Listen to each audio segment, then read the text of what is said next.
That's there. That's there.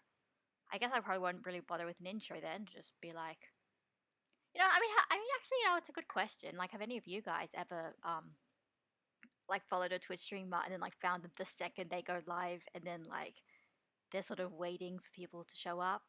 I guess it like for big Twitch streamers and whatever, probably once you get to that point, it's not an issue because like you at least have like two or three or four or five or 12 million people who immediately find you, who immediately see the fact that you're online and then go like, oh my god, they're online, holy shit, I'm gonna like you know say hi immediately so they have something to do.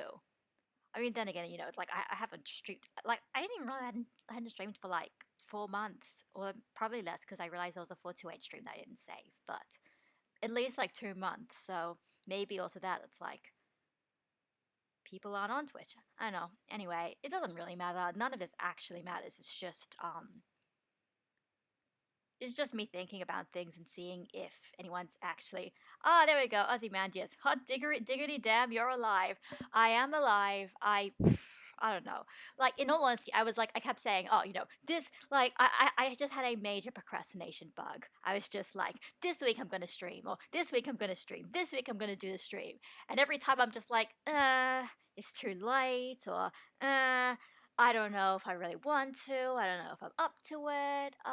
Maybe I might, do something else productive with my time, and I don't know. And oh, Jesus. I both got and recovered from COVID and went to my grandpa's funeral in Mexico and came back. Oh my god, I'm so sorry, Ozymandias. I hope you're doing okay. Shit, like, I mean, yeah, I know that. Like, I at least I've heard of sort of mutuals who have had COVID and whatnot, and it's, oh god, it sounds awful. So my life has been the usual life. I've just basically just yeah, nothing much has really changed at this point. It's given the current world, and hi Alan, given the current world situation, it's not any sort of I'm gonna do a big drastic life change sometime soon. So, but like I did want to do a Danganronpa stream though, and so that's I'm glad that I'm able to do that. This is essentially a Danganronpa stream, although it's also not. You know what? It could be lots of things. I'm doing great actually. Got to see my family in Mexico after I think like 12 years. Oh geez, wow. I can't even imagine that. I mean, like I've got a few family members that are in other countries. Well, I mean, I've got a sister who lives in London, and she hopefully will be coming here to Australia for a few weeks slash months with her new baby. That's gonna be interesting. So, it's like 12 years. Like, imagine that. Like, imagine catching up after 12 years. You'd be like, oh man, think about all of the life changes that would happen that you'd kind of explain. Would you even have the same things to talk about? It's like almost like seeing a stranger for the first time. It'd be crazy. Oh, that'd be so crazy. But yeah, yeah, me, I'm doing okay. I'm just, yeah, I'm lifing. I mean, no, I guess, important things. Like, I got a Dragon Ball video out. I'm actually very proud of the fact that I recorded and uploaded another Dragon Ball video. It was very, like, impromptu off the cuff, and in a way, it was kind of just like a stream, but without the chat part. I, in all honesty, it could have been a live stream, but we all know my YouTube has an audience and my Twitch does not have an audience yet. It could have a, I mean, it could have an audience Twitch if I like, really tried, but I don't want to really try Twitch. It sounds scary. You have to like dedicate hours and hours and hours of your life. Like YouTube, at least you can just, get a few big hits and not have to worry too much. Oh man.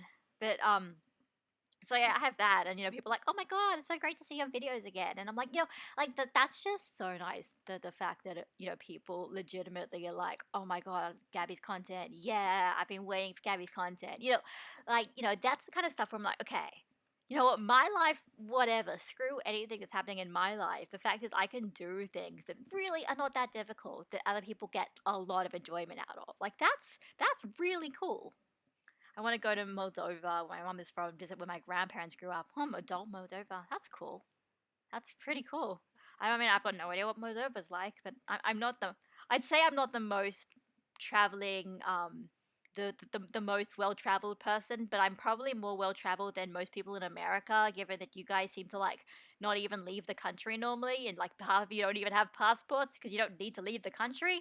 I'm like, at least amongst Australians, we're kind of like, yeah, if we want to just do anything, it's out of the country pretty much. So for us, international travel's more accepted, of course. Now it isn't. Hey, Robin.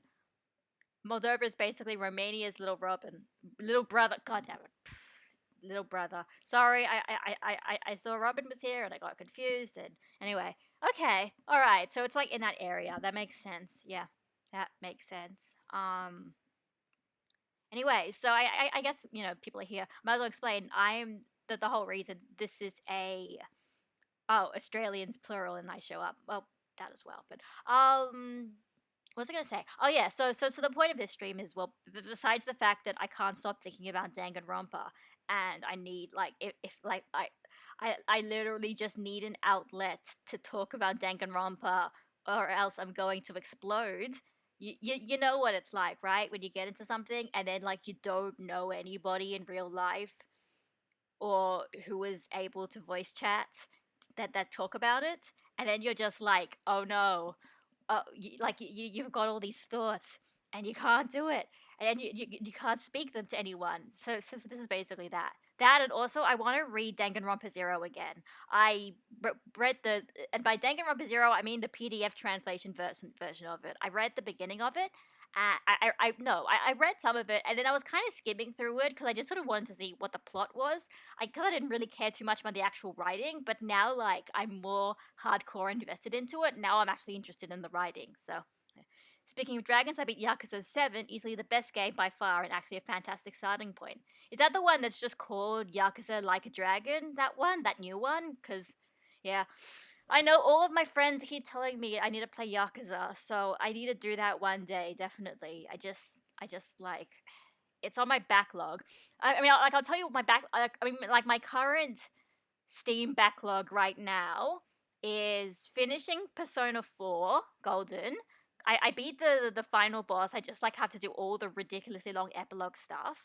And I need to beat Persona 4 Golden. I also want to finish play AI the Somnium Files. That's on my list as well. I hope I might actually stream that depending on how graphic intensive it is actually, because it is a game that's also on PS4 and Switch. So I don't know if my Microsoft Surface will be able to handle streaming it, considering it didn't handle 428. But anyway, and then there's that, and then well, when World Ends Club comes out in May, I'm definitely gonna play that. I probably can't stream it because I'll be getting on Switch and I don't have all the software. But everyone, please play World Ends Club because I need somebody to talk about that with as well, and nobody else knows about it. Uh, anyway, right. So yeah, but maybe after all those things, I'll get into Yakuza. Oh, and I also want to get that Famicom Detective Club, that thing that was explained on that was on the direct as well, because that one's also like that was like it's like literally Famicom murder mystery Japanese visual novel games, which is like like amazing that this genre is that old. And also, I was listening to the when I saw the trailer and I realized Megumi Ogata is the main protagonist as well. So I'm like, great, great. You know what? I'm definitely gonna play that as well. So that's gonna be anyway. I think I'm gonna go actually get to Danganronpa Zero so I don't just have this weird, this nice background. This is my desktop background, guys. I'm complete trash. This is my desktop background. But at least hey, it could be worse. At least I'm not a Nagito Kenny. Oh fuck, I have an island. Everyone must have either died or created a volleyball friend. Oh no, I mean you can still, there's still an airport. It's still functional even if you're not there. But the thing is, what was I gonna say? Oh yeah, I was actually gonna ask actually if any of you guys know this off the cover of your head. Like if you just, hey Ramses, oh yeah, I'm gonna be reading Danganronpa Zero, or at least as much as it that I can get through without killing my voice. I need to move this anyway. Right, what's maybe, perhaps. Wait, wrong. See, perhaps maybe this will help me stream managing will help me with my very obvious ADHD. We're just joking, not actually joking at all. I got this one in the Danganronpa 1 once. Shame there isn't a V3 one. Okay. I mean, someone could make it, but that requires a lot of effort. Like, because I know, like, the Danganronpa wiki is not the best in terms of sources of information, but it's really good in terms of just, like, uploading high quality promotional material onto the wiki, like every, like all of the desktop wallpapers and iPhone wallpapers and all the promotional ones that they would put in on the websites, they put those all onto the wiki, so that's great. No, okay, no, Danganronpa 1 does not have the ability to read Danganronpa 0. I mean, also, first of all, it's big. It's two volumes of light novel, so it's not really something you can just fit into another game. And second of all, like, yeah, because like, in hindsight, it would have been something that, yeah, would have been really cool to put in Danganronpa 1, like the 1-2 reload version, along with, God, this is what, like, I want to talk about Danganronpa. Like, okay, so, as in, like, one thing I realized. So, Island mode, which is the bonus mode in Danganronpa 2, I'm pretty sure that was the first one that did it. And then when they did that updated version of Danganronpa 1 and 2, kind of like together, that was, I think that's when they put in school mode, which was essentially the same thing as island mode. And at least this is just my guess. I'm not even sure, but, like, I think that's what happened. And so is in, like, I'm pretty sure the original Danganronpa 1 did not have, no. So Danganronpa 2 has Danganronpa If, which is essentially that what if, how did that scenario where you get the escape button present on in the Monomono machine in Danganronpa 1, how does that somehow lead to an alternate scenario cutscene where everybody leaves without anybody being dead? And it's basically all about best girl Mikuro Ikusawa. I mean, I'm just like, she's probably not my favorite best girl, but, like, she's pretty cool in Danganronpa If. And Ultra Despair Girls has Ultra Despair Hagakure. So that's basically what Yasuhiro is doing during the events of Ultra Despair Girls, and yeah, during Ultra Despair Girls. That's the one that has that character Kanon Nakajima. She kind of who is Leon's cousin and kind of has a bit of an incestuous crush on Leon, and Leon was like, no, stop being attached to me. We're cousins. That's really fucking weird. And then the killing game happens. So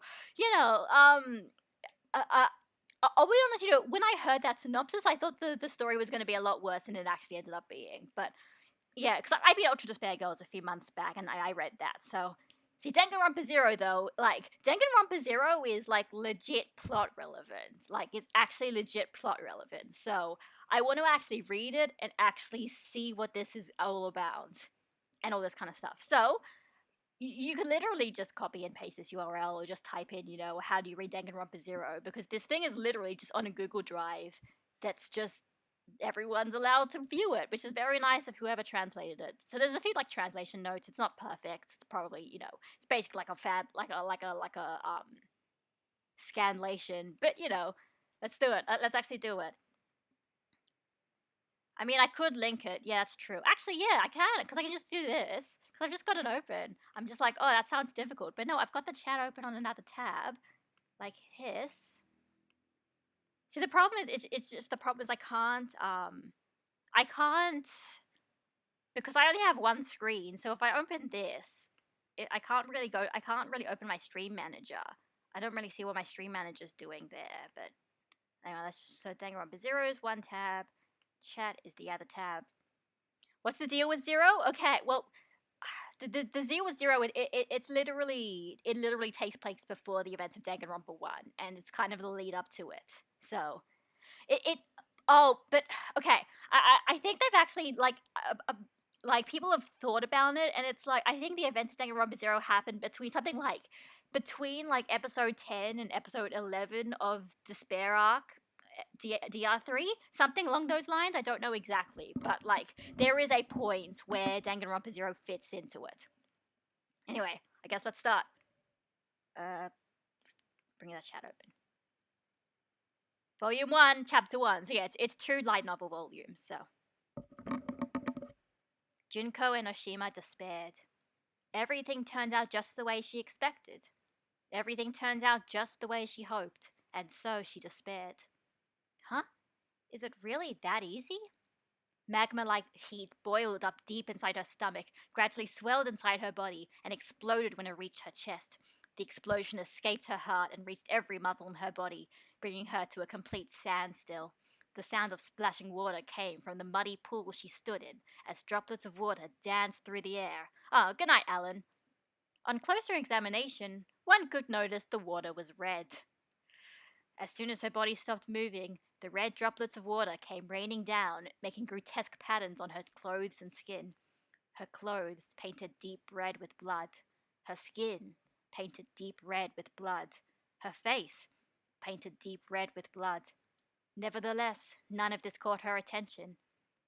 Oh, you should have Danganronpa OST going on in the background. Hold on, give me.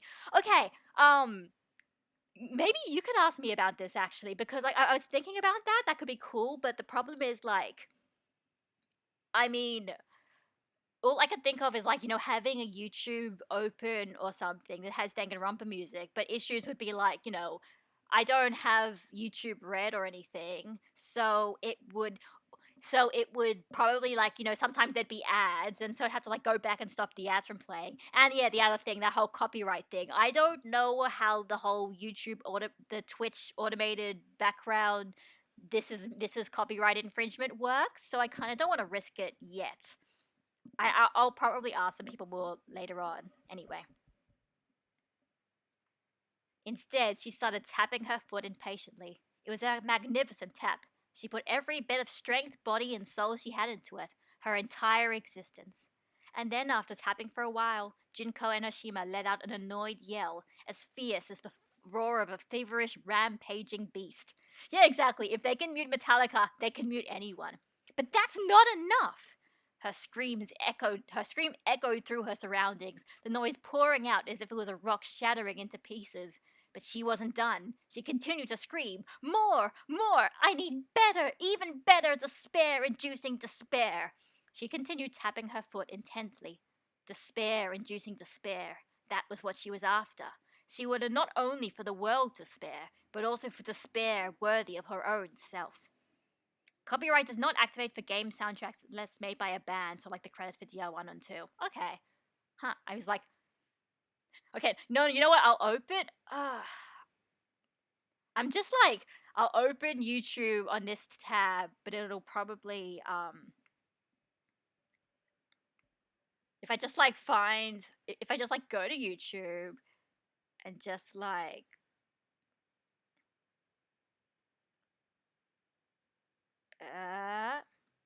okay, you know what?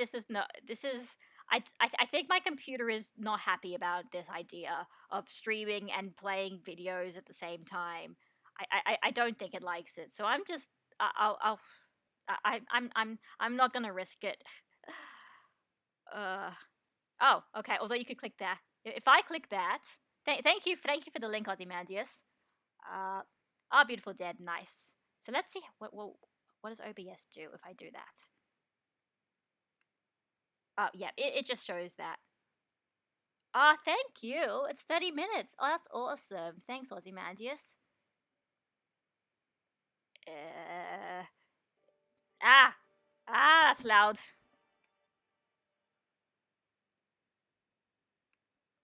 How loud is that? Oh wait, it doesn't have it does it. It's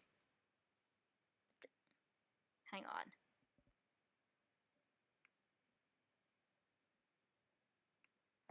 OBS is that. That's that. I think I need to go back to changing the sound settings.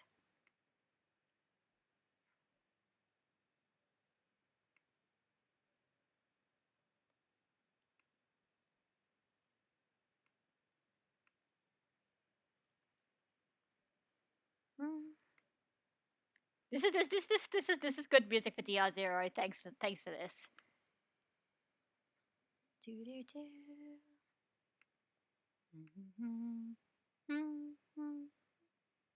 It's not. I mean, it's yeah, oldish laptop, I guess. But yeah, I think I just don't have the right sound settings open. Yeah, my yeah, no, the desktop audio is muted, but I'm not sure if there's. I mean, I can do like audio output or whatever it is. Where does it go? I forgot. Settings. I just need to remember what the settings are. There's a lot of settings that are here. So output audio. Yeah, okay. It's got the sound flower, so that's there. Yeah. Okay, let's try and open this again. Did that work? Oh yeah, here it is. Okay, that's there. Multi outputs. Um. Oh, actually, I think I know. I think I have to go to settings and then go to sound. Wait, wrong one. Not, I keep going to find. I know settings. Sorry, system preferences. Nani, I got gifted a Terry Crews sub. Why? Is it because he played Danganronpa? Is it this one? It's not that one. It is not that one. It is not that one. Okay.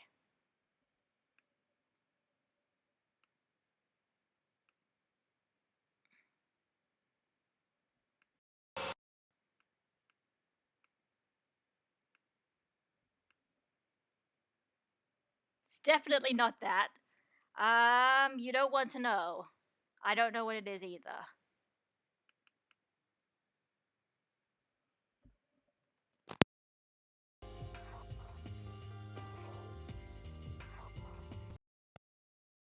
Okay, that was not the right one.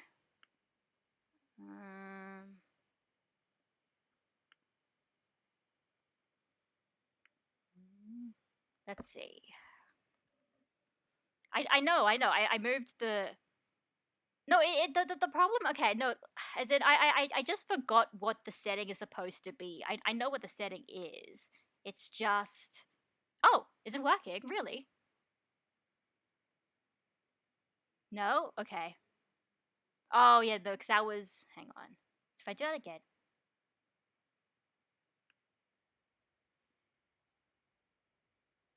That's that. Okay. Whatever I did, well, what I actually did was it was taking out the headphones, but that doesn't look good because then it doesn't have my my better audio there. I definitely like I can definitely do this. I just forget which settings it's supposed to be.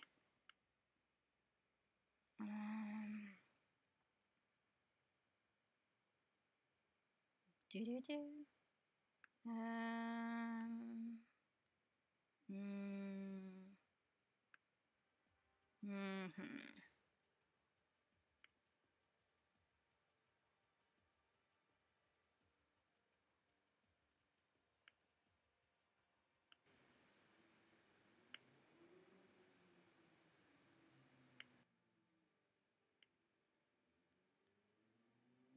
Does that one work? No. No. I know what I'm doing. Don't worry. I kind of know what I'm doing. This is the kind of thing I normally test out before stream, but I can't do that here. Um,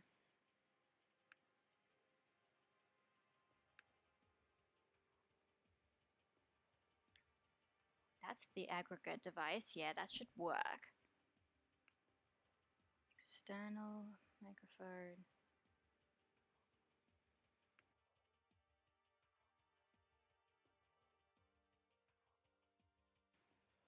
No, it's not that one. It's this. Okay.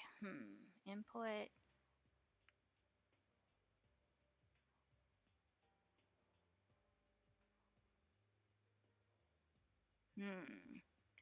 It's this one was set up, but like I don't remember exactly how.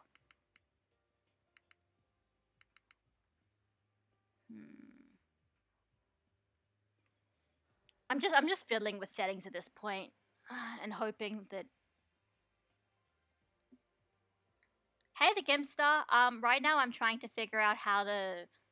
I'm just fixing my. Um. I'm just fixing my thing.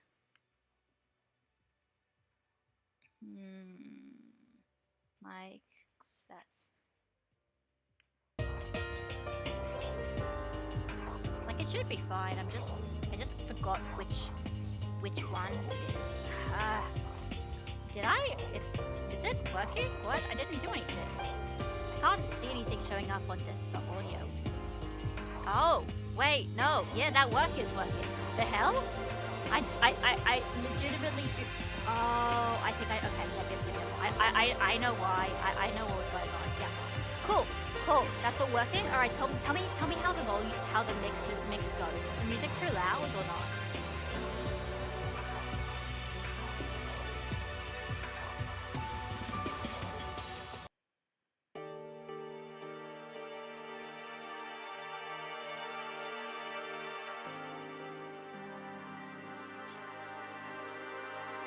Lower just a tiny bit? Okay.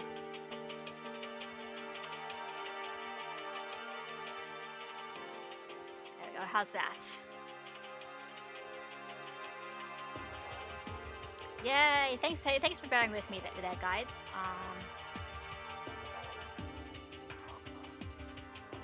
Yeah, I'm fine. Everything's fine. Nothing happened. Just next open chat. Yeah. Alright. So, anyway. More! Despair-inducing despair! She stopped mid-thought. Something clicked inside her head, and she stopped moving. Her face froze in a surprised expression, and she stood petrified as if every muscle in her crimson-painted body stopped working. Then, she let out a weak whisper. Oh, I see. A series of gears and switches began moving deep inside her skull, sparking pitch-black thoughts. A sudden object floated inside her mind. It was a face. It was a face she knew, of course. The face of a fellow student at Hope's Peak Academy. Her body shivered as she started laughing. The shiver gradually spread to her entire body, and then she started tapping her foot again. This time, her tapping resembled a dance. She tapped her foot like a girl who couldn't help feeling joyous. A girl who couldn't help having fun. Oh, it's so wonderful, so wonderful! And as the face of the person destined to bring so much wonderful despair kept floating inside her mind, her heart overflowed with a strange feeling that almost felt like love. Junko Enoshima danced to the rhythm of despair. Oh, it's going to be so magnificent, this despair! Laughing ecstatically, the super high school level despair, Junko Enoshima continued dancing. She danced as if she was losing her mind. That was the beginning of a story that ends in despair. Oh yeah, just so you guys know, spoilers for Danganronpa 1. I'm actually not sure who she's referring to here. It could be like two people, maybe. Anyway, but that's chapter 1. Let's keep going. Hope's chapter 2. Hope's Peak Private Academy, an exclusive government-sanctioned school accepting only students with exceptional abilities. Its stated goal is to raise the future hope of the nation, and for that reason it became known as the Academy of Hope. It's a source of envy, as it's common knowledge that one can gain great success in life just by being a Hope's Peak graduate. Certainly many Hope's Peak graduates are now employed in high positions in every field of the professional world, so that statement is not an exaggeration. There are 2 requirements to becoming a Hope's Peak student. One must currently be enrolled in high school, and one must super excel at their field of expertise. Hope's Peak doesn't hold any standard entrance exams, as the Academy insists that the things tested by these kinds of exams are meaningless for its purpose. Instead, students are scouted for by the Academy staff, who served as both educators and researchers of extraordinary human ability. Some say Hope's Peak Academy faculty members are much like parents, who made it their life's mission to find talent and nurture it in their children. Right now, I was gonna say this kind of sounds like basically just like the synopsis that they use in DR2, but now, every member of that extraordinary faculty, as well as the Academy itself, is facing an unprecedented, unparalleled crisis. Hope's Peak Academy's faculty building is located in the Academy's east corner, and is the only building on campus students are forbidden to enter. The corridors of that building, usually busy with staff members going back and forth, were now empty and engulfed in an unnatural silence. The laboratories, the private rooms, and the luxurious personal offices had all been abandoned. Every man and woman who usually occupies these locations are currently gathered in a single place. Meeting room 13.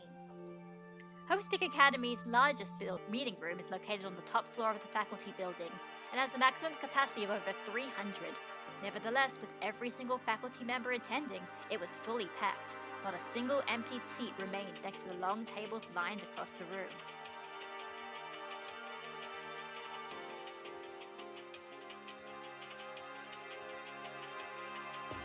And chat is back. But for such a huge crowd, the room was relatively quiet. Only a single person's voice could be heard.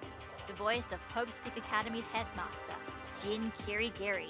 Hey, spoilers for Danganronpa 1, like I said, and also now he has a first name, Mr. I Died in the Intro.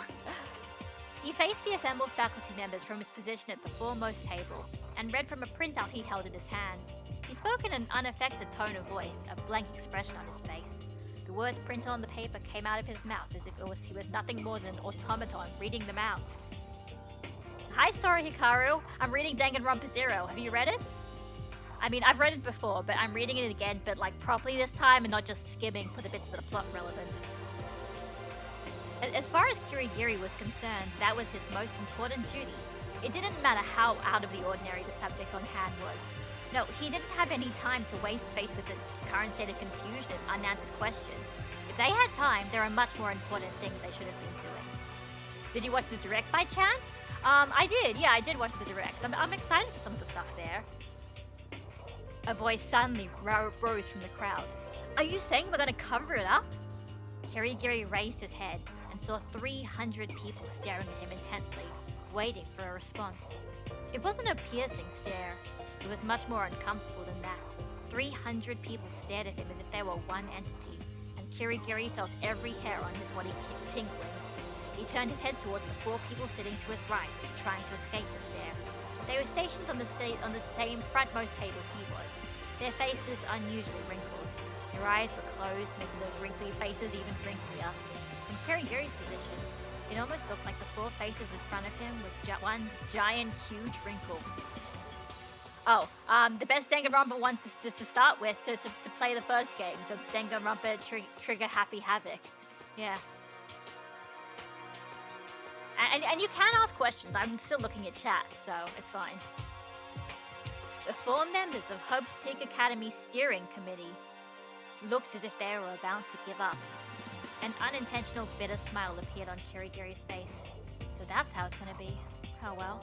It's not as if I expected anything else. With those feelings festering inside his heart, Kirigiri turned back towards the crowd's stare. He put the paper aside. He was going to use his own words from now on. Let me make it perfectly clear, he emphasized. We reached this decision after putting a lot of thought into the matter at Hope's Peak Academy's steering meeting that took place earlier today. He felt the temperature in the room turning tepid. It was probably because every faculty's member's body had grown stiff in attention. Kirigiri sipped the cup from his hand and continued. We understand, of course, how extremely irregular this decision is. The wrinkly faces that were as much of a part of the we he talked about as he did not move an inch. It was as if they knew from the very beginning he was going to take the situation into his own hands. Make no mistake, we are not covering this incident up to escape responsibility. If I could end it all here and now by simply taking responsibility, I would do so in a heartbeat. Unfortunately, this particular incident cannot be dealt with that easily. It doesn't even matter if each and every one of us takes responsibility. We're dealing with a problem that exists in an entirely different dimension. Kirigiri stopped for a moment and finished his glass of water in a single gulp, trying to remain calm. Don't get me wrong, I don't think we are completely blameless here. If we were, that parade out there would not be taking place right now. Kirigiri pointed a finger at the curtained window. Several people turned to look at it with a severe expression on their faces. That parade has been growing larger and larger lately. The people in it think we're despicable. Their opinion is not completely unfounded. Kirigiri paused and moved his gaze across the room, looking at each of the faculty members' faces as if what he was about to say was personally directed at them, individually. Nevertheless, I refuse to believe Hope's Peak Academy's thesis that talent itself is humanity's first and foremost hope is wrong. You must believe that if information about this incident leaves the walls of this school, we are likely to lose it all. As far as I'm concerned, that would be a gigantic loss for the human race. Every one of our successful graduates I've spoken to feels the same way. At the mention of Hope's Peak graduates, the crowd stirred a little. That's the reason I, and the member of Hope's Peak Academy's steering committee, reached our decision. We concluded that this incident shouldn't be made public after all. Okay, interesting there. I'm already getting interesting little lore drops here. I guess they're saying that they're implying that Jin was talking to graduates of Hope's Peak, being like, hey, this is the shit that happened in Hope's Peak. Do you think we should tell the rest of the world what happened? And I guess they said, no, we must protect Hope's Peak Academy as the beacon of hope and stuff. Anyway. He took a peek at the old men, but they remained still. Their blank expressions made it look as if what was going on did not concern them. Spoiler alert, the steering committee are kind of like the real villains in this whole series, but like kind of not. But kind of yes. This winter is not as bad as it was last year here. Last winter we got to around 14 feet of snow in a month and dropped to minus 32 degrees Celsius. What? It can be difficult being Canadian sometimes. Oh my god. That's insane. I've only seen snow once in my life, and it was when I went to the mountain, like on purpose. Yeah, having worked in schools, this sounds typical of a school system. Well, see, this is the thing. I mean, they're going to talk about this more later in Danganronpa 2 and also Danganronpa 3, but the whole idea is essentially the event that's called the biggest, most awful, most tragic event in human history, whatnot. It could have been solved. It could have been stopped early on if the school hadn't been so... like, because Danganronpa 2 explains this as well. Like, yeah, they basically say that, some pretty bad shit happened at Hope's Peak, but the Academy covered it all up because, they covered it all up, and then a certain somebody made it public to the world, and so then everybody just was like, what the fuck is happening at this elite high school, and why were they covering it up? And then it was just, there's a protest, and then all over the other stuff that Junko had obviously set up until that moment all happened all at once, and then the world and society just kind of collapsed. Nowadays, the biggest, most awful, most tragic event in human history doesn't seem that far-fetched anymore. As I said before, I know more than anyone how irregular this decision is. Nevertheless, we have a duty, both as educators and as scientists, the duty to protect talent. Should human talent become the target of public hostility, it would be a great tragedy. Furthermore, there is one thing I want you all to remember. The 300 faculty members waited in attention for Kirigiri's next words.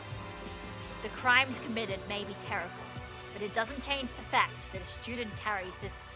It doesn't change the fact that student carries a very special brand of hope we raised all on our own. Okay, so everyone knows. So all the faculty knows there. They don't necessarily know everything, but they know about that student.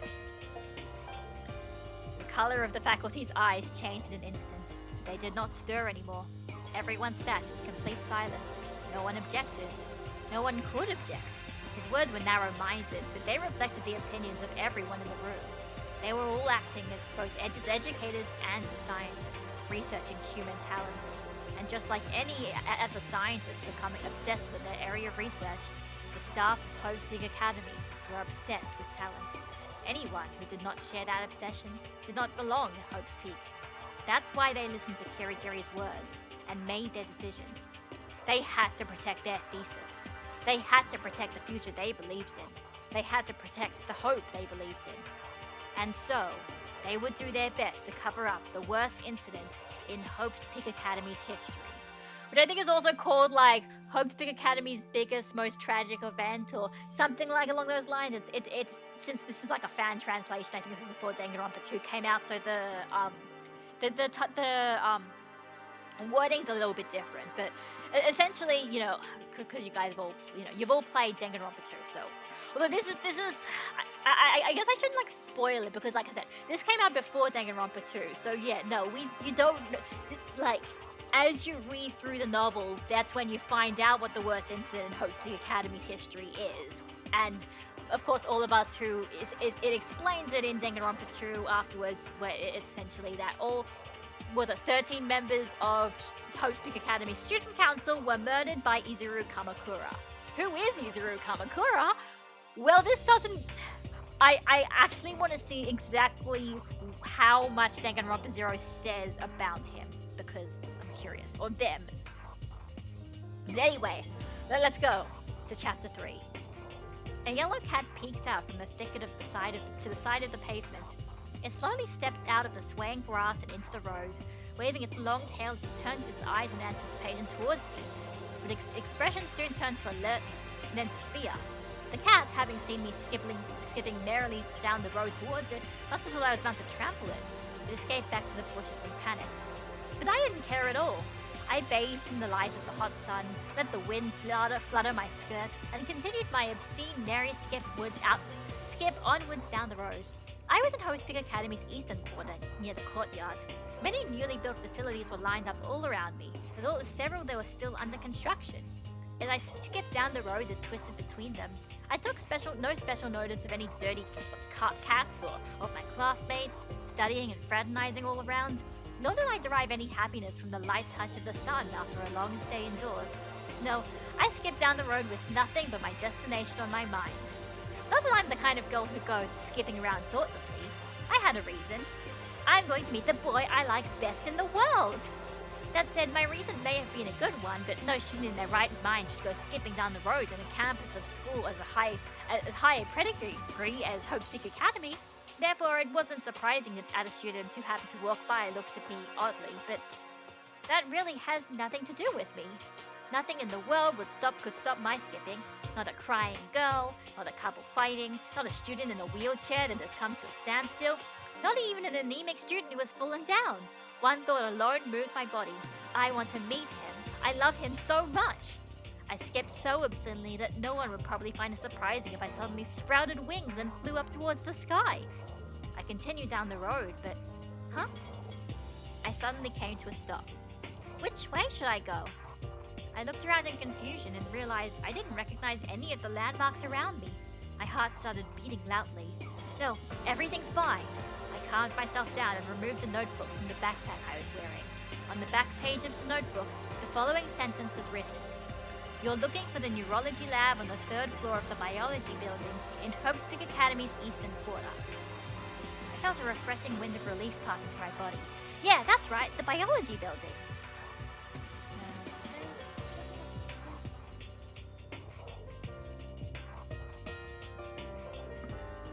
Just doing a little regular stream tech.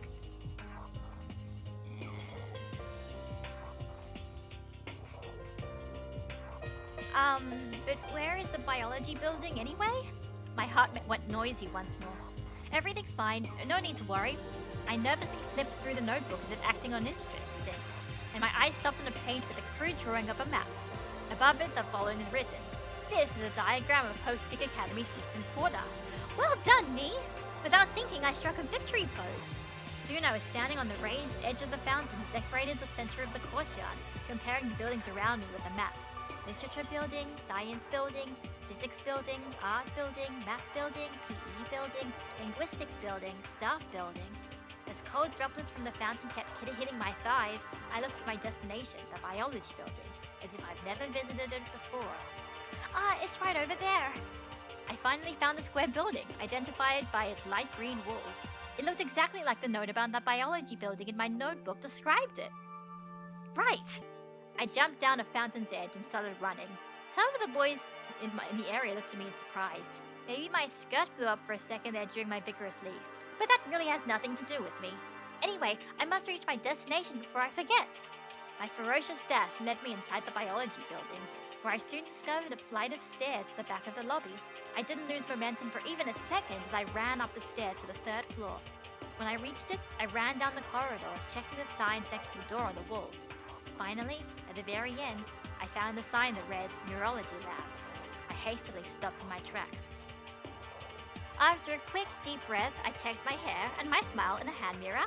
Yep, cute as always, flashing that same wonderful smile and shouting, "G'day!" in my bright voice, probably not an Australian accent, but that's just what happens. I opened the lab's door, and that's when it happened. Something flew just past my ear, making a wind-cutting whooshing noise. Eek! I turned my head in panic and saw a small blade embedded in the wall behind me, still vibrating from the impact. I jumped back. Why is there a scalpel flying through the air? I screeched. Don't shout. A chatting voice answered from back inside the lab. The moment I heard that voice, my heart started beating faster. Thump, thump, went my heart as I turned to look inside the lab. A boy was lying on top of the bed installed in the center of the room. You're late. That's unseemly for someone as ugly as you. A dirty white shirt was sloppily thrown over his body. He was lying face up, his face concentrated on a thick manga magazine he held in his hands. He didn't look at me once.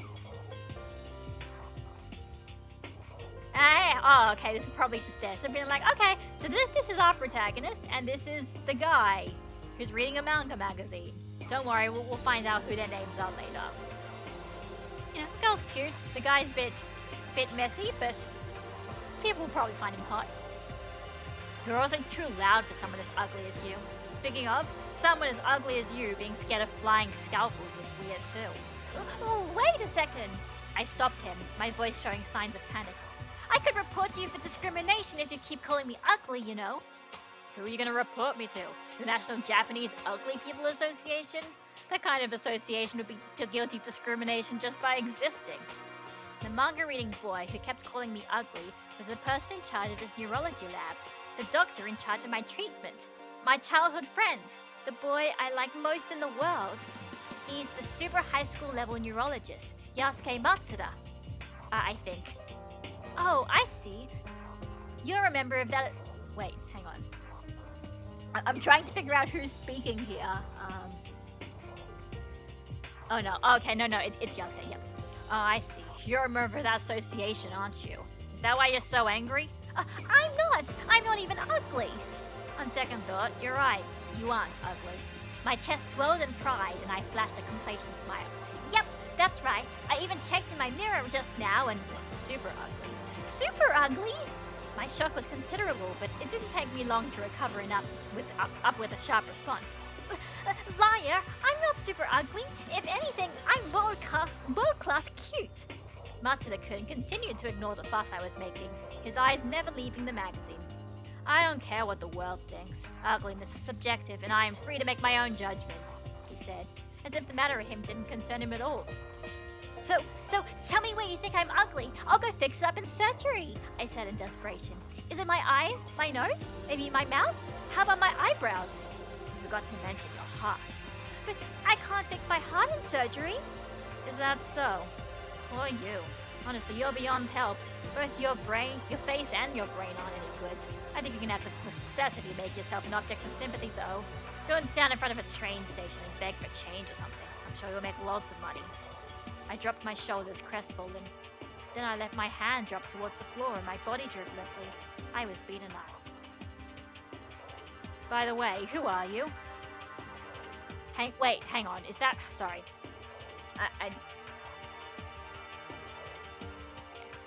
Just checking. You guys are still here, right? I mean, but like, I've still got the viewers, so I guess fair enough. You guys just aren't in chat. Fair enough. I'm just like, okay, is this Yasuke or is the other person? Hang on, let me... That's Yasuke.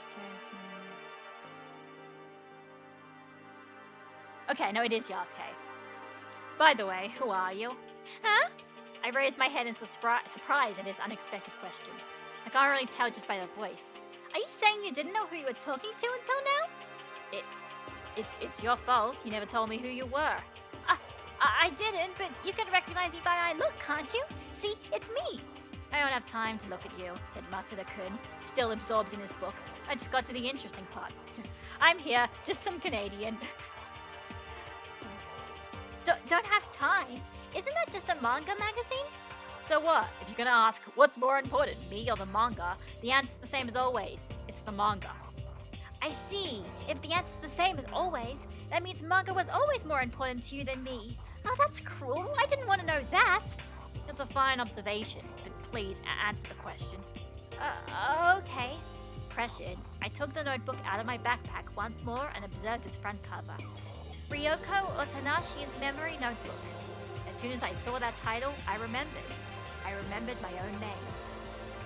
It seems my name is Ryoko Otanashi? I only know one person stupid enough to not be sure of her own name. I think you're talking about me. Probably. Matsuda-kun spit out a big sigh. So you want someone suspicious after all. Are you trying to say you threw that scalpel earlier because you mistook me for someone suspicious? Or something? Exactly. I am not the kind of person who throws sharp objects at acquaintances, after all. Liar! I pointed my index finger straight at Matsuda-kun. I mean, before you confirmed who I am, you told me I was late and that I was too loud for an ugly person. That's proof you knew who I was. Smack. Matsuda-kun loudly snapped his manga magazine shut. He leveraged the bed's cushion to jump out of it and walked briskly towards me until there was no distance between us. Wait, what? Why? He looked straight into my eyes. My body grew hotter by the second. You remember that? Huh? Matsuda-kun clutched my shoulders strongly with both his hands. He pushed his face close to mine. Do you remember me calling you ugly when you got here? He asked slowly. Seeing Matsuda-kun pressing so close to me with such a serious expression on his face made my heartbeat increase tenfold. I think so? I guess my condition's a little better today. Just as the tone of my voice started warming up, he released his hold on my shoulders and turned around to face away from me. Then, still looking away, he whispered as if talking to himself. Is your condition really better, or is it worse? What do you mean? It's nothing. Matsuda-kun shook his head and began speaking in a commanding tone. Go lie on the bed. We have to begin today's treatment. With my mind still reverberating with the beats of my heart, I removed my backpack and set it aside. Then, I lay down on the bed occupied by Matsuda-kun until just a few minutes ago. As I left my body soak into the soft mat, my nose was filled with the scent of the sheets. Matsuda-kun's scent. I sniffed the scent so I felt the remains of his body warmth engulf my body, and felt as happy as if he was lying next to me, hugging me softly. I laughed an instinctive happy laugh. There's something funny. Matsuda-kun grimaced and gave me a hard look. I realize that's the way dung beetles laugh, but even though you are one, it's too gross. Can't really try to laugh normally. Yo, yo, yo, yo, yo. What's normal about that? That's even grosser. I am on page 12. Shocked, Matsuda-kun rolled a trolley noisily from the center of the lab. On top of it were several complicated and important-looking machines. He pushed the trolley up to the bed, said, "Here we go," and started operating one of the machines with a tense expression on his face. I found myself staring at him work.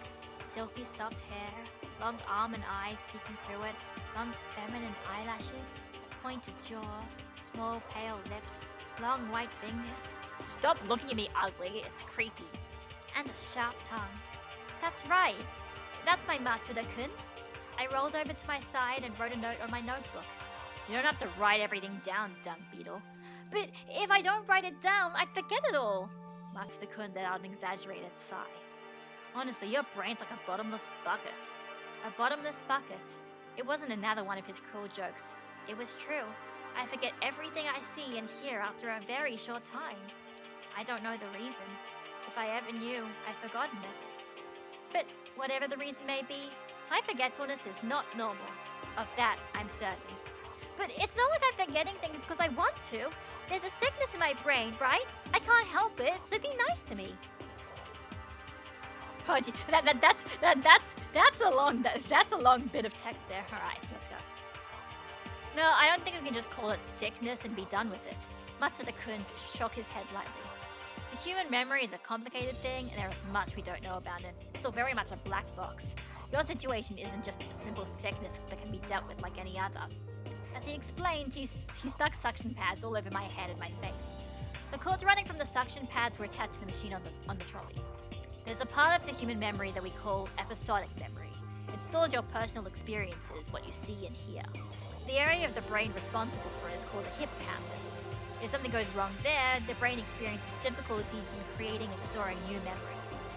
There's a famous old example about a patient who had the hippocampus removed in surgery and lost all ability to form new memories.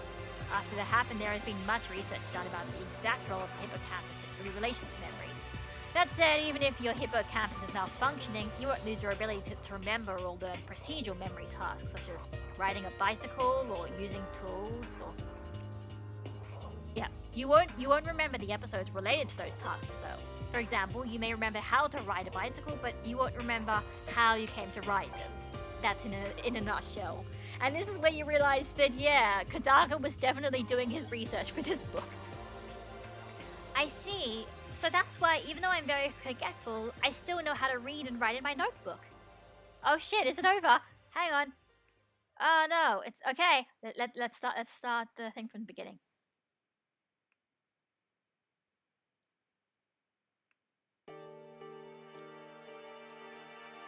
I held the notebook in question with both my hands and nodded thoughtfully. Ryoko Otanashi's memory notebook. The notebook was... It was 30 minutes. That notebook was memory itself for me. My one and only indispensable trusted item. As long as I have it, I can probably live a regular life, much like regular people. That said, it seems the school's a little late in accommodating the memory challenge, and that I'm still facing many difficulties on that front. For example, during exams, it's forbidden to look in notebooks, which caused my grades to plummet and got me suspended from... What? I've been suspended from the school? I yelled, looking up from the notebook. Just because my grades are bad? That's not fair. You should be glad they haven't kicked you out completely. I had to negotiate with the school to make that happen. You stood up for me? My heart skipped a beat. I'm so happy. You really are fond of me, aren't you? Matsuda-kun snorted. I just need you here as a research subject. Nevertheless, Matsuda-kun went out and helped me, and that's good enough.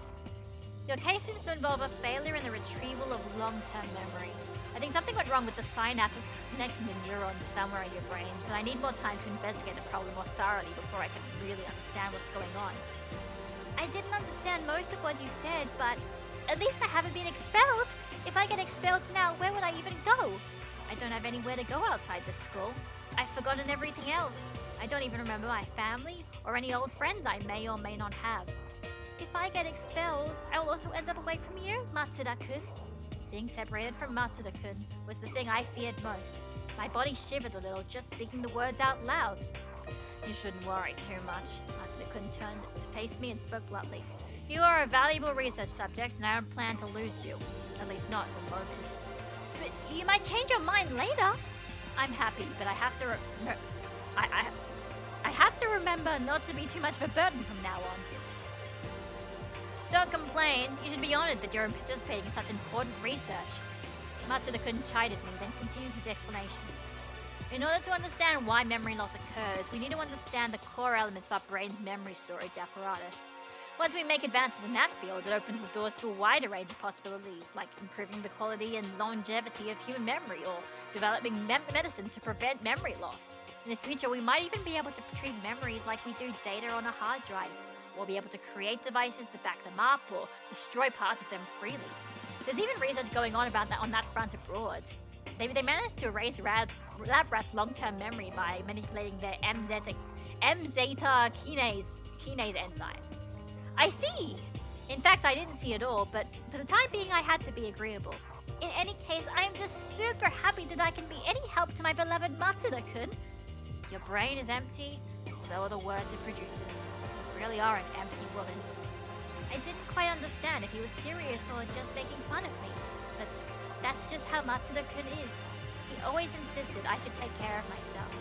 He may be cold with me, and he may be blunt, but he doesn't treat me with fake sympathy. It's depressing when people do, so I'm grateful for his attitude. I may be empty, but I'm still super happy. I raised my voice, refusing to be discouraged, but Matsuda-kun's reply was almost a whisper. Well, I can't deny you're helping me out here. One doesn't get his hands on such a rare case very often. Did you say rare? I like the sound of that word. I felt as happy as if I was being praised. So what's rare about me? Tell me, tell me, tell me. Stop acting like a child. Matsuda-kun let out a big sigh. I don't want to tell you. You just get annoyingly excited. What's so wrong with that? Tell me, tell me! Yeah, so tech and memory-related stuff in the work. Hopefully not for nefarious purposes. Cool, lol. Yeah, no, we're definitely not going to be using this research to erase people's memories at will. Nope. I seen a meme on Twitter. I must have short-term memory loss because... Oh, man, yeah. Sorry, I'm just having a bit of a snack.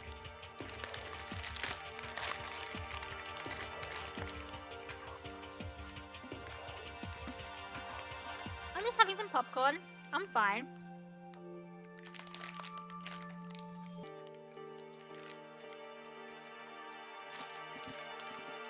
I mean, everyone needs to have food, right?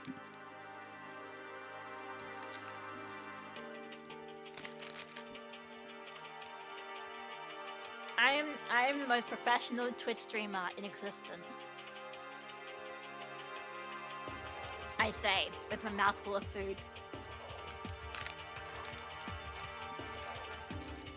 Yeah, I could have had an up and go, but I decided to have popcorn this time. Oh, don't worry, I'm acting sloppy on purpose here at this point. I'm like being an anti-e-girl, because everyone's like, oh man, e-girls, right? And I'm just like, ha ha ha, you want an e-girl? Watch me eat popcorn. And say, fuck you.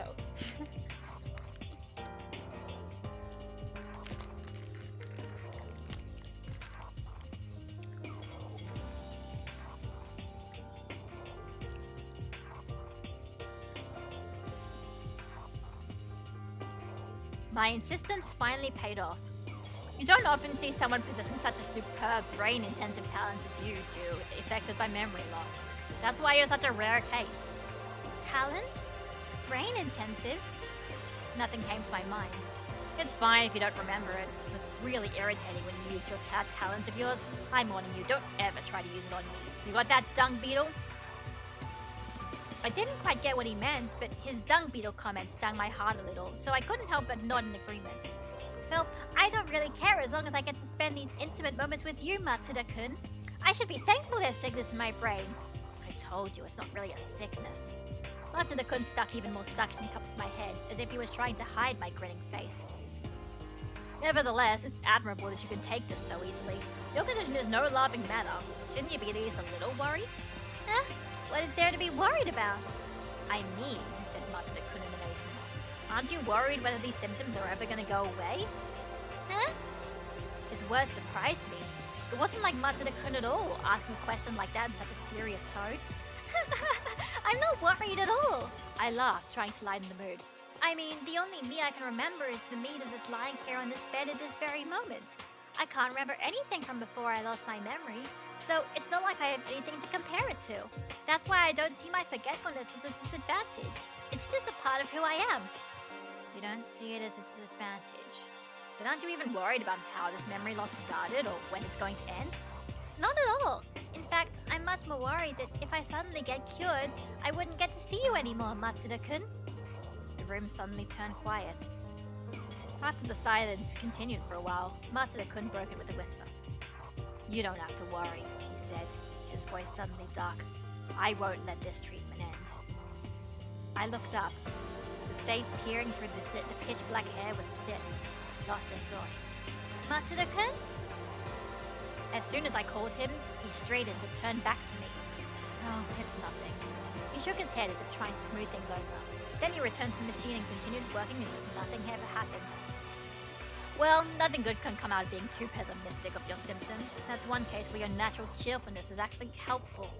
Yep, my thinking's very flexible after all. Your head is flexible, that's for sure. You can't even remember your friends and family before you lost your memory, and yet you aren't even slightly disconcerted. Or disconcerted? Yeah. But forgetting them is just like I never had them at all. That's why everyone I forgot. That's why everyone I forgot. They really have nothing to do with me anymore. Those words again. After I couldn't wait for an awfully long time. If you keep saying things have nothing to do with you, you're gonna end up with nothing inside. Oh, I'll be fine. And I'll always have you, Matsuda-kun. I stuck my chest and cried. You're the only person I can remember, so as long as you're here, I won't get lonely. You can probably link me with the process of coming here to receive this treatment in your procedural memory. That's why you can remember me. That's not it at all. Yeah, I know, said Matsuda-kun, trying to calm me down before I became too flustered. He continued attaching suction cups to my face, stopping from time to time to scratch his chest, which I could catch a glimpse of through the gap in his dirty white shirt. Does he really know what I meant? He probably said that just to shut me up. I don't think he even believed me when he said I remembered him, when it's true. I don't remember him in the usual sense of the word remember, of course, but I didn't lie when I said I do. I remember Matsuda-kun. I forget him, and yet I remember. I'm not talking about our conversations or what we did together. For these kinds of memories, I have to rely on my notebook. Though what I remember is something much more special and important. It's not emotions, but feelings. Not using my head, but using my heart. What I remember about Matsuda-kun is pure emotion. Every time I see him, I feel the beat of my heart before my head even realizes what's going on. That beat tells me one very important thing. For me, his very existence is precious, one of a kind. That's why, no matter how forgetful I become, I will never forget him. There's a connection deeper than memories between the two of us. For me, Matsuda-kun is special. He's extraordinary. He's a miracle. Shut up already, will you? I came back to my my senses confused. You heard me? I was about to jump out of the bed, but Matsuda-kun pinned my head back down. You're going to get the cords connected. What are you, human waste? He said cruelly, as if I tried to disconnect his cord on purpose. But I never said a word. Were you talking about how loud my heartbeat is? I can't help that. If my heart stops, I'd die. I wasn't talking about you. I was referring to noise outside. Outside? Matsuda-kun turned up his chin and pointed to the window. When I listened intently, I could indeed hear an unusual noise coming from outside. Jeering voices, angry voices, hooting voices, reactionary voices full of anger. The kinds of voices that could make the earth rumble. It was an assembly of unpleasant voices that could make your face frown instinctively. What is that? It's the parade. They're getting louder every day. A parade? You don't mean that parade? Liar, you don't remember it at all. Matsuda-kun pinched my forehead and continued explaining. His face was grim. It's essentially a demonstration, but the teaching staff, or maybe should I say the old geezers of the steering committee, didn't like the sound of that word, so they decided to call it a stupid name like a parade. But isn't the parade the exact opposite of a demonstration? That's exactly why they chose that name. But why a parade? It's the guys from the preparatory school. Preparatory school? I've never heard of such a thing. Or have I? You don't remember, of course. Oh, your head is oversized, so I guess it can't be helped. Wait, calling a girl oversized is sexual harassment. If this was the Edo period, you would have been beheaded by now. Eep! My head, which was on its way up from the bed, was pushed back down. Ho's Big Academy is not a traditional learning facility like other schools. They provide education for the talented, but at the same time they research that talent. The teaching staff aren't simple educators, they're also scientists who research human talent. But scientists are a bothersome bunch. The more they research, the more they want to research even deeper. Therefore, there's something they never have enough of. Do you know what that is? It's money. Oh, right! My chance to find the answer on my own was gone, so that's the least I could say. Up until recently, Ho's Big Academy was a small-scale facility that could survive on government subsidy and graduate donations. Their research was often blocked by a lack of resources, though, but the steering committee was not satisfied with the state of the research, so they instituted the preparatory school system in order to bring more money. I nodded enthusiastically to show how I was listening. Yeah, if you haven't figured out by now, the preparatory department is the same thing as the reserve department, so it's just different translation idea. The gist of it is that us, super high school levels, are affiliated with the main school, but there is now a separate educational facility attached to it called a preparatory school. That school is yes, Hajime's Law, yeah. That school is located on the west quarter of the campus, while the main school remains here in the east quarter, so we don't intermingle much. I've heard there's not much that's the same over there. They don't scout their students and rely on a regular entrance exam to choose among applicants. Their teaching staff is chosen the same way. Our teachers are the scientists who work and live in the school, while they have regular teachers coming from outside. So, it's just a regular high school, isn't it? Exactly. Nevertheless, there was a flood of applications. A brand name is a powerful thing. Matsuda-kun almost spat the words out. People didn't care, it was just a preparatory school. The prestigious Hope Speak Academy had finally opened its doors to the public. People are sheep. They're drawn to a name, and the school took advantage of that to get more money. Thanks to that, the school went through a sudden growth spurt. We suddenly have research buildings that can make any university jealous. No one was prepared for that. In just a year or two, Hope Speak Academy became a school of an entirely different scale. The power of the steering committee also grew accordingly. But that almost seems like a fraud. It doesn't just seem like one. Matsuda-kun's mouth twisted in a bitter smile.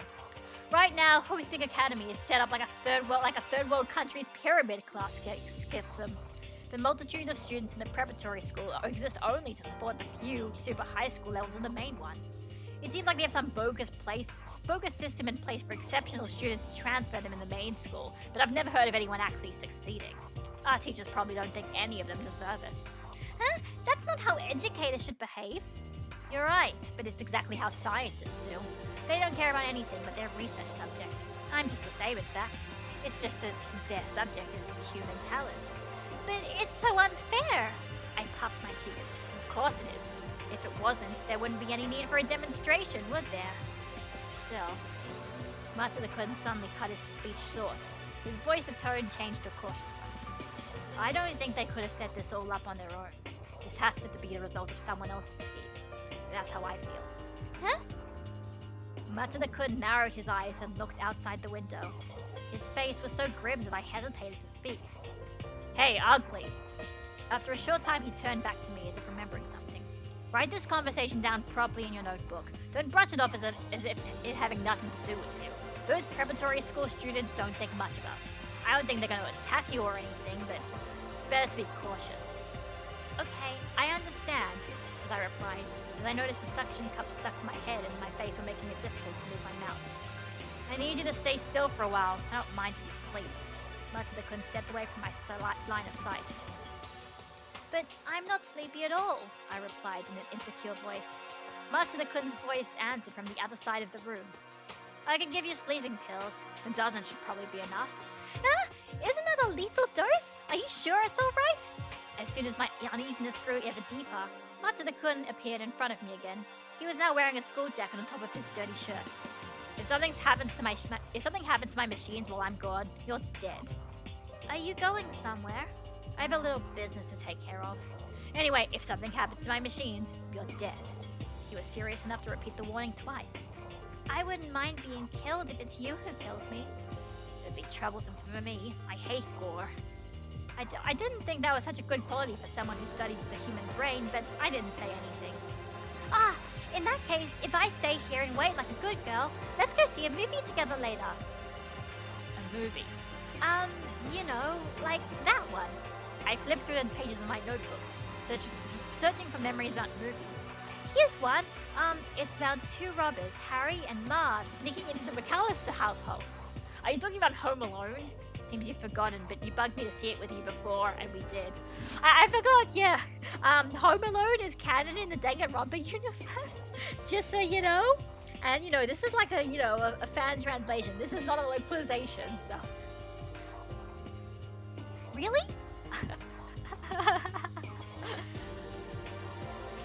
In that case, I continued flipping through the notebook, but couldn't find any mentions of any other movies. It seems I was particularly interested in that movie. I could blame myself all day, but it'd get me nowhere. Well, no, as in like this. No, I mean this book was written at least this was like 2011 or something. So it doesn't necessarily date it at all. Home Alone was already a dated movie when this book was written. So. Well, it's a masterpiece, so I'm sure it's interesting even if you watch it again. Certainly not a bad movie, but it's not the kind of movie I want to watch again and again. So, what kind of movie do you... Please don't ask me questions fit for the diary of a middle school girl. I felt his distasteful state glaring down at me, but I didn't give up. Let's do it! If you pretend you're watching for the first time, it's gonna be fun! I read a little more in my notebook. According to this, I thought the little boy who played the main character, Macaulay Culkin, is super cute! There's a cute boy in this movie. Isn't this exciting? And why oh no, it's supposed to be a typo. Okay. And why exactly do you think that would excite me? Also, that name, the actor isn't named as if he was a brand of lingerie. It's Macaulay Culkin. It says here that I thought he was so cute I wanted to adopt him. You only say that because you don't know how he looks today. He underwent quite a transformation. A transformation, huh? Matsuda-kun narrowed his almond eyes even more than usual and swept his bangs away from his forehead. Just be a good girl and go to sleep. It seems he was tired of me trying to postpone his departure. Wait, don't go! Nevertheless, now panicking, I tried to stop him again. I don't want you to go. It'd be lonely. Don't leave me alone. We haven't seen each other in a long time, have we? A long time. Matsuda-kun stopped in his tracks. Why do you think we haven't seen each other in a long time? Huh? I'm asking why you think we haven't seen each other in a long time. Matsuda-kun faced away from me as he spoke. His voice was tinted with pain, and it made me anxious. I could tell by the rate my heart was beating, I think. So, if you see me every day, your heart doesn't beat as fast when I'm near? No, that's not it! We did meet just yesterday, you know. Huh? We did? It's not surprising that you forgot. Matsuda-kun's back curled as if he were dejected. I guess you were lying when you said I'm the only one you can remember. Oh, wait! I'll remember it in a second! In haste, I flipped through the pages of my notebook. I went through them back to back, but I couldn't find any memories of me and Matsuda-kun meeting the day before. It was a complete failure. When I looked away from the notebook, Matsuda-kun was already gone. I've been had, and there was nothing more I could do about it. I guess there really is nothing I can do but sleep. Not that that's such a bad thing. At the very least, when I'm asleep, I can lose myself in my dreams. I can escape this lonely world that doesn't have Matsuda-kun in it. I can probably even meet Matsuda-kun in my dreams. With that thought deep in my heart, I rolled to my side, careful not to disturb the cords all over my bed, and sniffed the pillow that still had traces of Matsuda-kun's scent. I sniffed it as if I was a puppy, and rubbed my cheeks against it, purring happily. Then I closed my eyes. As my vision blacked out, my outer senses sharpened. Before long, the only thing remaining in my world was Matsuda-kun's scent. No, that wasn't the only thing. I could also hear voices, interfering with my and Matsuda-kun's private world, an assembly of emotional, unsettling voices. Anxiety washed over my entire body just by listening to them, so I blocked my ears in panic.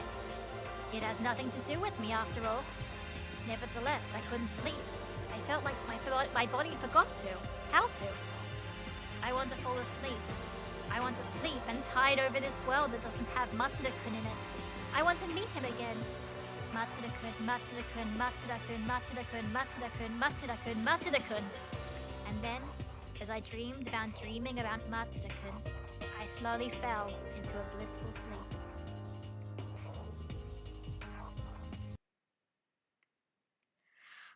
Sorry, my God, that's probably good. I'd say that's a good place to stop off, because honestly, I might just like have a bit of a break and continue later, just because like my throat's sore now from all the talking I'm doing, the reading out loud narrating that I'm doing.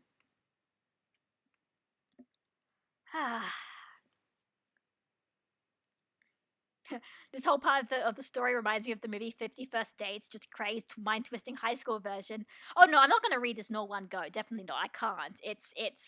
I probably can't even get to half of it either. Like, honestly, probably after another, I probably like only do another chapter at most, because, you know, this is a whole book. You know, this isn't just something you just read, like, you can just get done in a day when you're reading it out loud. I will say though, yeah, this See, I think that's the thing. I think for me, when I first read this, I was just sort of in a hurry to get to the end and everything and figure out what exactly this is all going on and how this explains stuff in Danganronpa 2. But in all honesty, like, basically the end of the story has a bit of a plot twist that kind of recontextualizes everything that happens in this entire story. So this chapter hits really different once you've read through the whole thing once. So, yeah. So I might just go have something to drink, and I might come back later. Yeah.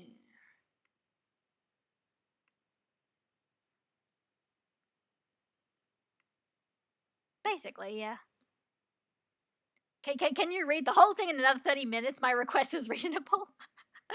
Yeah, exactly. No, it's. I mean, okay. Let's. Here, I can even tell you. Look, I'm at page 226 out of 247. Oh God, how long is chapter 4 anyway? Oh God, loading. Oh God. Okay, this is.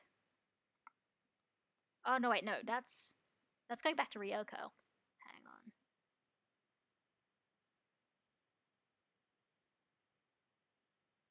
Hang on.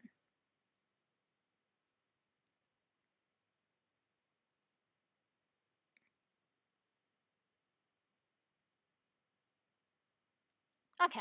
All right. Okay. You know what? I can do chapter 5. That's not too long, actually. Well, I'll be back in like 5 minutes.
All right, I'm back.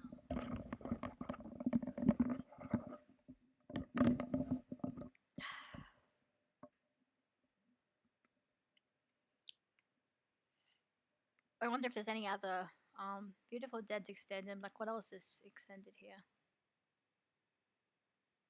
And that's just. I think that. I mean, that's 42 minutes, but I don't think that's just because it's got into each individual one. I just no.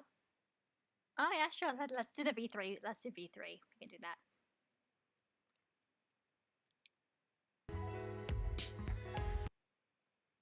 That's a good one. Yeah.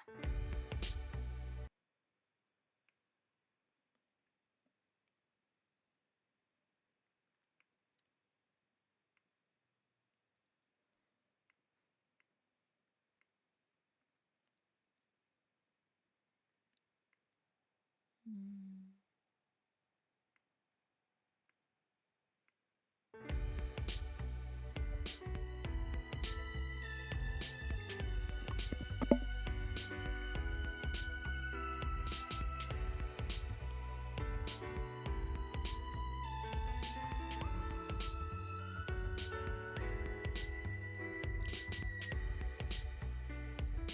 Alright, I guess let's... Yeah, I'm gonna... hang on. Open chat. Yeah, this is... Yeah, V3 music's real vibe. It's really good, actually. I mean... Maybe I will play V3 eventually. I was actually doing... I might do some streaming of Ultimate Talent Development Plan, maybe, but I don't know. I think it's a while. I think I've just been seeing too much V3 lately, and it's a bit it's hard for me to like, you know, I'd rather do it where it feels like it's still kind of fresh or like a bit like not sure in my mind. Like I don't remember everything about it. So anyway, let's go on to chapter 4. Chapter 4. A short while after leaving the laboratory, Yasuke Matsuda stood in the front of a large door that exuded a solemn atmosphere and straightened his posture. What are you so nervous about? He wanted to mock himself, but at the same time realized nervousness was inevitable. It was the first time he'd ever stepped into Hope's Peak Academy's inner sanctum, the staff building. It was the only building on the campus's east quarter that students were forbidden to enter. And sure enough, once he did, he ended up having to explain the situation to several teachers who stopped him along the way. That wasn't enough, though. His final destination was itself a special place, even inside this forbidden building. Yasuke Matsuda raised his head and stared at the door in front of him. It was a pretentiously decorated wooden door that gave him the feeling visitors weren't welcome. The metal plate said in it read Hope's Peak Academy Steering Committee Meeting Room. This was the inner sanctum's inner sanctum. Even the teaching staff could not just walk in uninvited. Nervousness really was inevitable for someone about to enter such a special room. But nevertheless, this really isn't like me. Matsuda cleared his throat. He tried to cheer himself up before he ended up swallowed whole by the oppressing atmosphere. Then, he raised his fist and knocked twice on the door. "This is Yasuke Matsuda from Hope's Peak Academy's 77th class," he announced, slowly pushing the heavy door open. "Excuse me." Okay, I didn't realize that. Okay, so that means, okay, so then Yasuke is a year older than the Danganronpa 1 class, because they're the 78th class. Okay, that makes sense. The room was as different from a classroom as a room could be. The ceiling, pillars, and walls were excessively decorated in a way that Matsuda found gloomy. He stepped forward, the sound of his footsteps swallowed by the thick carpet. "We apologize for calling you here on such short notice." The voice was surprisingly light and cheerful. It belonged to Hope's Peak Academy's headmaster, Jin Kirigiri. Every time Matsuda stood the man, he couldn't help but be astounded at how young he was. In his mind, the headmaster was a middle-aged man with white hair, a mustache, and a drab suit. Kirigiri, still in his 30s, was just too young for the job. "Please sit down. It would be easier to have a conversation that way." A large circular table stood near the middle of the room. Antique chairs were lined up all around it. "Excuse me," says Matsuda, as he sat on the nearest chair, placing him exactly across the table from Kirigiri. The moment he sat down, he felt several pairs of eyes staring intently at him. They belonged to 4 old men who sat around the table at set intervals. Every one of them wore a pitch-black suit, as if they were on their way back from a funeral. Their ties were the same color. Their appraising glare felt to Matsuda as if someone was breathing their hot breath down the back of his neck. "Do you know who we are?" The voice was rusty, and Matsuda couldn't tell which old man it belonged to. "You must be the members of Hope's Peak Academy's steering committee. You have our sincere gratitude for your help with that incident." "I don't know what you're talking about." The wrinkles on the old men's faces deepened. They didn't like dodging around the topic of the conversation. "There is no need to be cautious here. We know everything," one of the old men said. "You helped us with the interrogation of the student who first discovered the crime scene, didn't you?" said another. "The student who first discovered the crime scene." The second Matsuda heard those words, his heart began to beat faster. He tried to hide it by asking a question of his own. "Do you intend to try to get more information out of that student?" "Not at all." A different old man shook his head. "This time we are dealing with a different student. We have a problem, you see. A problem that someone with your skills can solve. We are looking forward for your help." He talked as if the matter was already settled. That was worrying. "What if I refuse?" A few seconds of silence later, one of the old men started to laugh. It was a quiet laugh at first, but soon the second, third, and then the fourth old man joined, filling the room with scornful laughter. Their voices descended on Matsuda from every angle.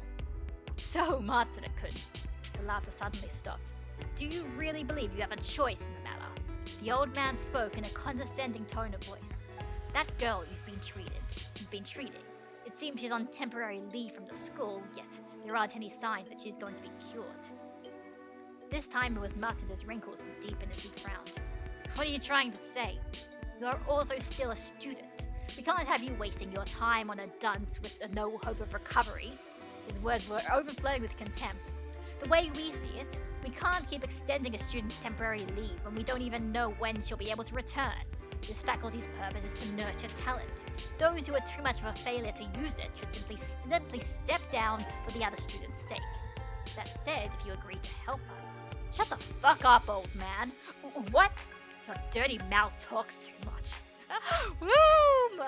Okay. You know what? I like Yasuke. When I first read this, I thought Yasuke was a bit too much of a jerk, but the steering committee are kind of basically no matter what are the bad guys, so somebody telling them to shut the fuck up is amazing. The room's atmosphere changed in a second. The air pressure jumped all at once. You bastard! Matsuda stood up and the old man froze. He looked at them as if they were worms. No, his stare was much more angry and full of contempt. He looked at them as if they were worms he was about to trample. Dunce? Failure? I should have warned you. I am the only one who's allowed to make fun of her. No one else has any right to. Hey, who do you think you're talking? I told you to shut up. His tone really did shut them up. He continued speaking in a low voice. That girl. Even when people make fun of her, she swipes it off because she thinks it has nothing to do with her. That's why I have to speak up for her. I won't be able to live with myself if I don't. To the ears of the steering committee members, his words carried an indescribable sense of intimidation. How can we be so overpowered by someone not yet in his 20s? They did not know the answer. They did not understand the power Matsuda's meeting, Yasuke's meeting with the steering committee, and he told them to shut the fuck up. And it's great. They did not understand the power someone who possessed talent had. The power Hope's Peak Academy called Hope. May I interrupt? A slow voice forced its way into the conversation. It was Kirigiri's voice. Matsuda turned his coercive stare towards him. It's just I think it's time for me to say something. Kirigiri smiled bitterly and scratched his head. Despite the nervous atmosphere that filled the room, he seemed completely calm. Matsuda, having lost his momentum, closed his eyes slowly, let out a heavy sigh and sat back down. As soon as he was done, Kirigiri continued in a quiet tone. Matsuda-kun, we are merely asking for a favor. Not a favor just for us. You can consider it a favor to every student of Hope's Peak Academy. Would you at least consider listening to what we have to say? Matsuda stayed quiet and looked at Kirigiri, unable to judge what the man's true intentions were. Kirigiri, on his part, tried his best to take control of the situation. I won't ask you to do anything other than listen. If you decide to refuse, we will probably accept your decision. With the preliminaries done, he moved straight back to the topic on hand. I probably do not have to explain to you about that incident, but we should probably still begin there anyway. Kirigiri cleared his throat, clasped his hands in front of himself, and continued. It's been a month, and we still can't believe what had happened. Such a gruesome incident taking place inside Hope's Peak Academy. I still feel like we're living in a nightmare. But it really did happen, yelled one of the old men. 13 kids, screamed another. 13 victims, and the details of what happened are still unclear. Why did such a terrible thing happen in our school? When the screaming voices stopped, Matsuda said what had been on his mind. So, you never informed the police? Of course we didn't. What do you think would happen if we did? What would it solve? This is not a problem that can be taken care of by arresting a culprit. But what about the victims' families?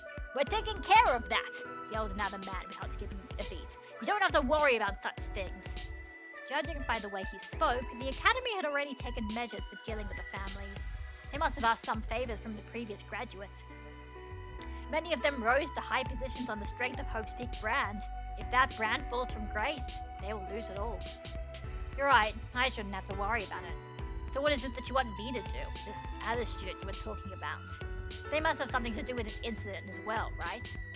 We want you to extract information out of that student that will help clarifying the truth behind this incident, answered Kirigiri. Clarify the truth? Isn't that a contradiction? Didn't you decide to cover up the incident? The cover-up? Matsuda... Oh yeah, the cover-up. Matsuda was the only student the faculty trusted with the secret. In exchange for his cooperation, he was awarded a large research grant and equipment for his lab. That was probably another proof that he was a true scientist. But that wasn't the only reason he agreed to cooperate. No one but Matsuda himself knew the other reason. Yes, it does sound like a contradiction, doesn't it? Answered Kirigiri after a short hesitation. But this is a necessity. We strongly believe that hiding this incident is necessary, but there is still too much we still don't know about. We can't hide something we don't completely understand. That's why we think we must find the perfect story regarding what happened back then. In order to protect Hope's Peak Academy, this cover-up has to be perfect. Kirigiri said all of this without the slightest sign of doubt. He would do anything to protect Hope's Peak Academy. He's just like me, isn't he? Matsuda thought. Sacrificing something to protect something else. That's exactly what I'm also doing right now. So who is this student you want me to interrogate? Kirigiri licked his dry lips and gave Matsuda a cautious answer. We didn't tell you this before, but other than the first discoverer of the crime scene, there are 2 additional survivors. 2 survivors. Sure enough, that was the first Matsuda heard about them. They are indispensable for discovering the truth about the incidents, of course. Had all been well, we should have questioned them immediately after we were done with the crime scene's discoverer, but because of certain circumstances, we couldn't do that. Circumstances? One of them has been in a coma since the incident. The other thankfully came out unhurt, but went missing soon after. We do not know where that student is right now. 1 comatose student and 1 missing student. The circumstances were indeed severe, but there still was a possibility. You want me to try and get information from the comatose student, don't you? Kirigiri nodded. Exactly. Finding the truth in order to hide it. It certainly was a twisted thing to do. It was also very convenient for Matsuda. This is probably my chance. My chance to protect her. I understand, he said. He had no other choice. I'll see what I can do. Do you think you can do something? One of the old men quickly relaxed and tried to regain authority. It's still too early to tell, but it depends on the student's exact condition. I will try my best in any case, Matsuda answered bluntly, and returned to face Kirigiri. But what about the missing student? You aren't just going to sit here doing nothing, are you? After a short silence, Kirigiri bent forward and looked straight into Matsuda's eyes. Is something worrying you? His gaze was sharp, and Matsuda felt as if it could read his innermost thoughts. Wanting to escape, but he retracted quickly. No, I was just curious. His voice was shaky, and he continued in an effort to hide it. Well, I mean, a missing student is far too suspicious, isn't it? Don't you think they could be the culprit who killed 13 students and left 1 in a coma? The old man immediately started rustling, the whispers reverberating through the meeting room. Kirigiri alone kept his cool. It's just as you say. The way things look, that student is extremely suspicious. In that case what? Kirigiri interrupted forcefully. It justifies covering up this incident even more. If we don't, it's going to be the end of this school. The end of this school? Matsuda was intrigued by Kirigiri's expression. Does that mean that the student who has gone missing is someone special? A certain name suddenly found itself floating in the back of Matsuda's head. He knew that he'd heard that name only in rumors and in occult stories he thought were urban legends. But if that person really exists, they may very well be involved in this incident. If that's the case, it all makes sense. It even makes sense calling this incident the worst incident in Hope's Peak Academy's history. It makes sense, but it's also terrible. A single drop of sweat fell down from Matsuda's temple as he whispered those words deep inside his heart. It's great. Okay, like this story really does keep up the intrigue. It's great. It's really fun just to like actually have it's just a story, you know, and it's actually being written, and it's not like, you know, trying to put, you know, being tied down by any game formula. It's just pure literature prose, and it's great. Anyway, that's probably good enough for now, or else my throat is literally going to die. And thanks everyone who joined, and thanks everybody who didn't join, or if anyone's just gonna. I guess you don't necessarily need to watch the VODs or anything because like you could basically just read it for yourself. But yeah, maybe I'll do this next week or some other time this week. Who knows? Anyway, so thanks everyone. Have a good day and see ya.